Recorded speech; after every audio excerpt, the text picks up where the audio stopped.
So I'm sitting here with Andrew Barbieri, going to interview him about March Madness games he attended recently. What games did you go to, Andrew?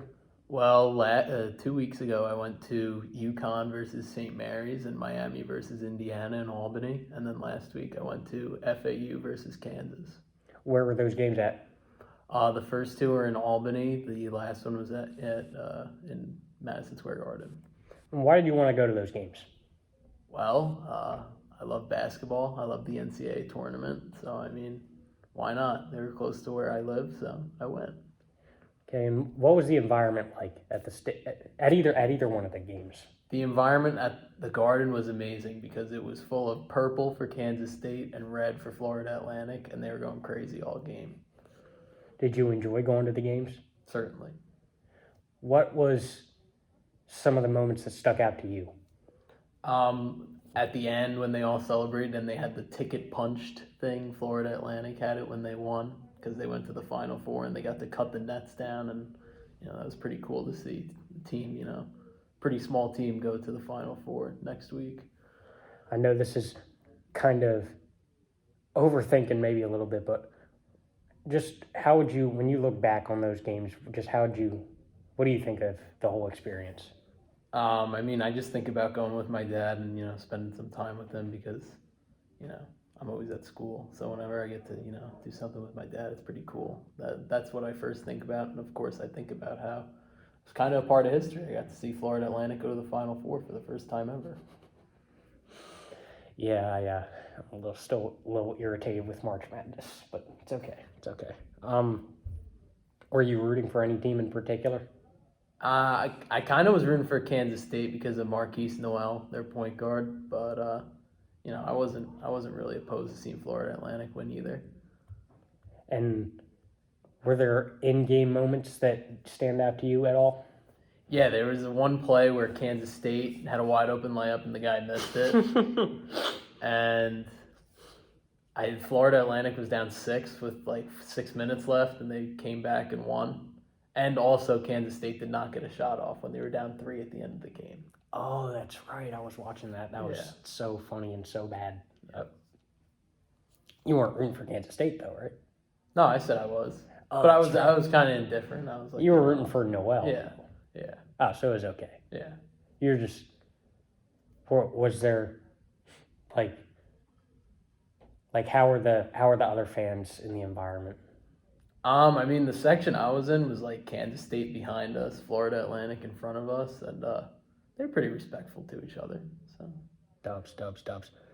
Was it what you hoped it would be? 100%, probably 110% what I thought it would be.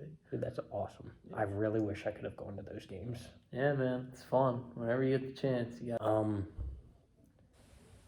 Had you ever been to a March Madness game before those two games? Yes, I have. Which game was that? Oh, maybe like 5 years ago. I was at Stephen F. Austin versus West Virginia. And Stephen F. Austin was a 14 seed and they won. Oh, I remember that. Mm-hmm. And do you think March Madness is the greatest sporting event in the U.S. calendar? March Madness is easily the best tournament of any sport, any North American sport, period. Second to the Stanley Cup playoffs. But first is March Madness, without a doubt. Definitely. And anyone who says that the NBA is better than NCAA basketball is wrong. I feel personally attacked by that. Oh. Now, how about the first game? How was the atmosphere in Albany, not at Madison Square Garden? Oh, UConn St. Mary's? Yeah. Well, I think literally the whole crowd was UConn fans just because of proximity. And it's pretty cool catching up on certain colleges' chants and stuff like that. So that was pretty awesome. St. Mary's they came out pretty good, and then UConn just kind of ran away with it. And now they're in the Final Four too. And how was that game itself in terms of entertainment value? Was that game? Didn't really get boring until the last 5 minutes. UConn kind of went up by 15 or so. So kind of changed. It kind of changed drastically from the second half because St. Mary's was up 2 going into halftime. But yeah, UConn's just really good in my opinion. And were there any highlight moments from that game that you can think of? Anything that I can think of?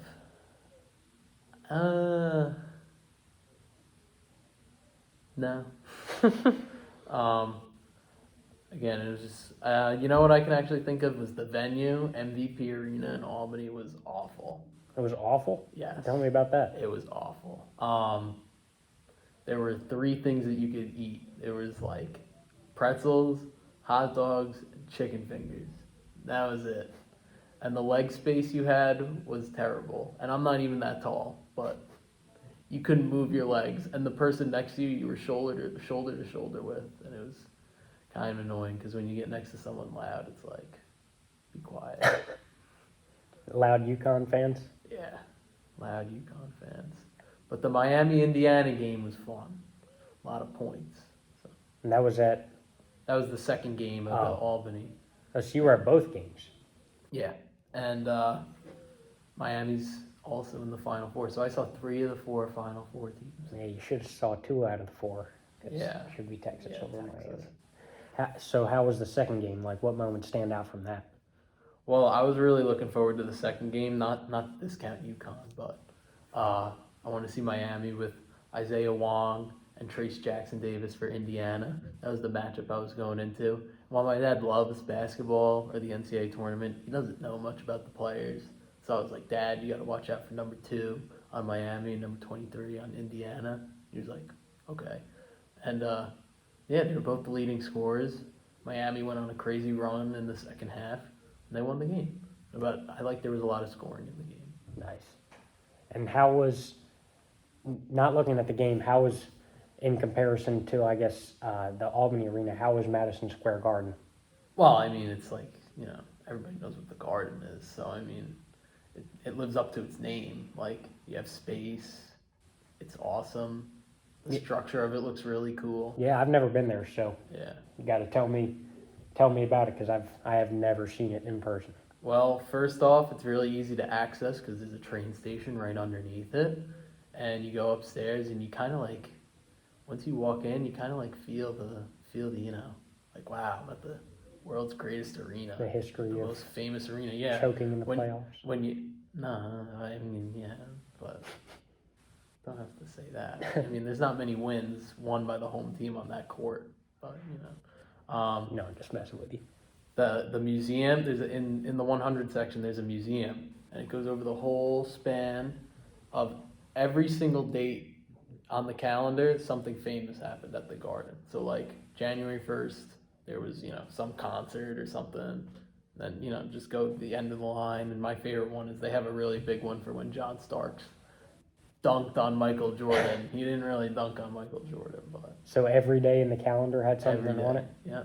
That's pretty impressive. That sounds like a cool stadium. So overall, looking at these March Madness games, what's your biggest takeaway, just generally?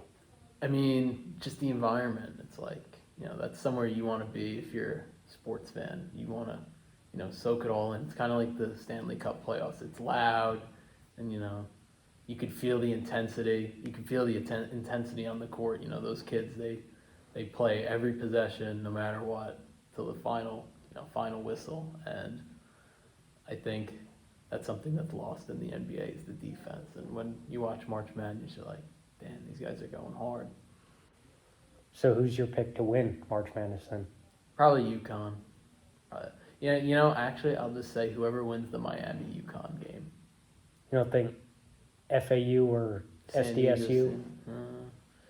I think San Diego State might win because of defense, but I think UConn's the most well-rounded team. Miami's more well-rounded than Florida Atlantic and San Diego State, but who knows? We'll see. So overall, you're glad you weren't happy with the experience? I was very happy with the experience, yes. Sounds like it was a lot of fun. It was. All right, that should be good. Thank you. All right.